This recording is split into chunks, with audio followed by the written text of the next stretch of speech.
జిల్లా మైనర్ బాలికపై అత్యాచారం చేసిన బండి సాయి భగీరథ్ను వెంటనే అరెస్ట్ చేయాలని డిమాండ్ చేస్తూ వనపర్తి అంబేద్కర్ చౌరస్తాలో బీఆర్ఎస్ నాయకులు ధర్నా నిర్వహించారు. ఈ సందర్భంగా జిల్లా మాజీ అధ్యక్షుడు గట్టు యాదవ్ మాట్లాడుతూ రాజ్యాంగ పదవిలో ఉన్న బండి సంజయ్ తన కుమారుడిపై నమోదైన పోక్సో కేసులో వెంటనే చట్టపరమైన చర్యలు తీసుకునేలా సహకరించాలని డిమాండ్ చేశారు.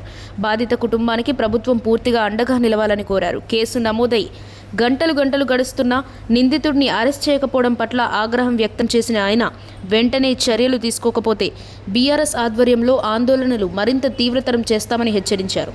ఈ కార్యక్రమంలో నందిమల్ల అశోక్, కె మాణిక్యం, గంధం పరంజ్యోతి, రఘువర్ధన్ రెడ్డి, మురళీ సాగర్, శ్రీకర్ గౌడ్, ప్రేమ్నాథ్ రెడ్డి, నాగన్న యాదవ్, హేమంత్ ముద్రాజ్, జోహెబ్ హుస్సేన్ తదితరులు పాల్గొన్నారు.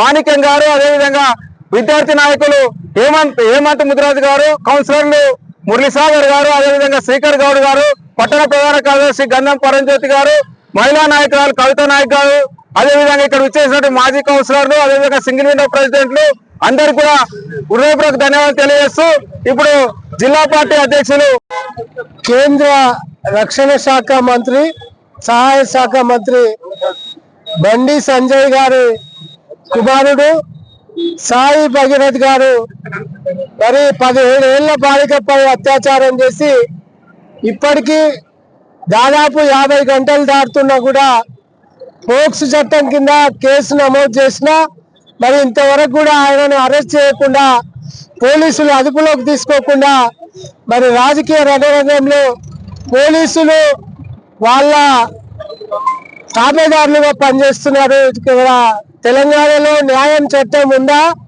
లేకపోతే అధికార దాహం ఉందా అనేది తేల్చుకోవాల్సిన అవసరం ఉంది. ఇవాళ బండి సంజయ్ జై భారత్ మాత, నేను పెద్ద ధర్మ సంరక్షకుణ్ణి, నేను మొత్తం న్యాయమే చేస్తా అని చెప్తున్నావు సంజయ్. మరి నీ కొడుకు చేసిన ఈ ధర్మం ఎవరు గుర్తుపట్టాలని చెప్పి ఈ సందర్భంగా తెలంగాణ ప్రజలందరూ కూడా నీ వైపే చూస్తున్నారు. నీకేమాత్రం సిగ్గు, శరం, లజ్జ, రక్తం, చీము రక్తం ఉంటే వెంటనే నీ మంత్రి పదవికి రాజీనామా చేసి నీ కొడుకును సరెండర్ చేయాలి.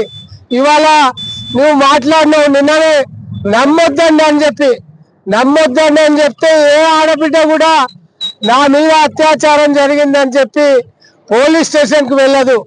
ఈ హిందూ ధర్మం ప్రకారం హిందువుగా పుట్టిన ఏ అమ్మాయి కూడా తన మీద అత్యాచారం జరిగిందని చెప్పి చట్టంకి కోర్టుకు వెళ్ళదు. కనుక ఇవాళ నీకు ధర్మం, న్యాయం, నువ్వు నిజంగా ధర్మం పక్షాన్నే ఉంటే, నువ్వు హిందూ ధర్మాన్ని కాపాడితే, నీతోనే సిగ్గు, శరం, లజ్జ ఏమన్నా ఉంటే వెంబడే రాజీనామా చేసి మాట్లాడి నీ కొడుకుని సరెండర్ చేయాలని బీఆర్ఎస్ పార్టీ డిమాండ్ చేస్తుంది. బిడ్డ, నువ్వు బండి సంజయ్ కాదు, బంగి సంజయ్. నీ కొడుకు ఒక రేపిస్టు. నువ్వు మొన్ననే ఒక గొప్ప మాట మాట్లాడినావు, ఎంత నీచమైన మాట మాట్లాడినావు. తెలంగాణ జాతిపిత కేసీఆర్ కొడుకైన కేటీఆర్ ని ఏం మాట్లాడినావు బిడ్డ నువ్వు. ఇవాళ నీవు ఏ రక్తంతోనా ఎవరికి కన్నావు వాడిని. వాడు ఇవాళ తెలంగాణ ఆడబిడ్డల మీద అత్యాచారం చేస్తున్నాడు. ఎవరైతే తెలంగాణ విద్యార్థి లోకం ఉందో దాడులు చేస్తున్నాడు. నీవు ఎట్లా కన్నావురా? నీ తండ్రికి నీవు ఉడితే ఈ కొడుకు నీకు ఎట్లా పుట్టిందో ఈ సమాజానికి చెప్పాలి. మొన్న అంత పెద్ద మనిషిని కేసీఆర్ ను పట్టుకొని నీవు నీ అయ్య కుట్టినట్లు ఉంటే అని మాట్లాడినావు బిడ్డ. నీకేమాత్రం నీకు డ్రగ్స్ కాదా, నువ్వు నీ తంబాకు తిని నీకెక్కిన మత్తు నీ కొడుకుకెక్కి ఇవాళ మదంతో కొట్టుకొని ఆడపిల్లల మీద అత్యాచారం చేస్తున్నావు. మోడీ, నీవు ఈ రోజు మాట్లాడినావు, ఇవాళ కాంగ్రెస్ తోన కంట్రీ పొత్తు పెట్టుకున్నావు. నిన్న ఈ కాంగ్రెస్ నీవు ఇది ముస్లిం లీగ్ పార్టీ అన్నావు, మావోయిస్టు పార్టీ అన్నావు.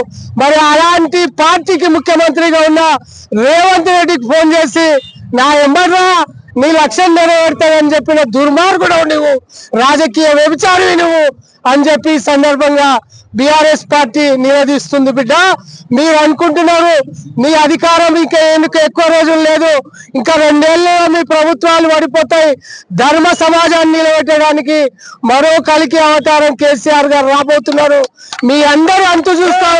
మీ వ్యభిచార గృహాలను, మీ మనాన్ని అంచి తప్పకుండా చేస్తాం. ఇప్పుడైనా బీఆర్ఎస్ పార్టీ డిమాండ్ చేస్తుంది ఈ రాష్ట్ర డీజీపీ గారిని, ఈ రాష్ట్ర ముఖ్యమంత్రి గారిని సూటిగా ప్రశ్నిస్తున్నాం. ఇవాళ హోం మంత్రిగా ఉన్నావు, మరి ముఖ్యమంత్రిగా ఉన్నారు రేవంత్ రెడ్డి. నీకు ఈ బండి సంజయ్ తో లోపాయికారి ఒప్పందం ఉందా? నీవు చట్టాన్ని న్యాయాన్ని కాపాడవలసిన హోం మంత్రి ముఖ్యమంత్రి అయి ఉండి ఇవాళ ఒక బాలికపై అత్యాచారం జరిగి కేసు అయితే మళ్ళీ ఉల్టా ఆమె మీదనే కేసులు పెడుతున్నారు తప్ప నిందితుడిని అరెస్టు చేస్తలేరు. కనుక ఈ రాష్ట్ర ముఖ్యమంత్రి రేవంత్ రెడ్డి బీజేపీతో అక్రమ సంబంధం ఉందనడానికి ఇది నిదర్శనం. కనుక రాష్ట్ర ప్రజలందరూ కూడా మీరు వెంటనే సాయి భగీరథను అరెస్టు చేయకపోతే రాష్ట్రం మొత్తం కూడా అగ్నిగుండం చేస్తామని చెప్పి బీఆర్ఎస్ తరఫున మీ అందరినీ కూడా హెచ్చరిస్తున్నాం. జై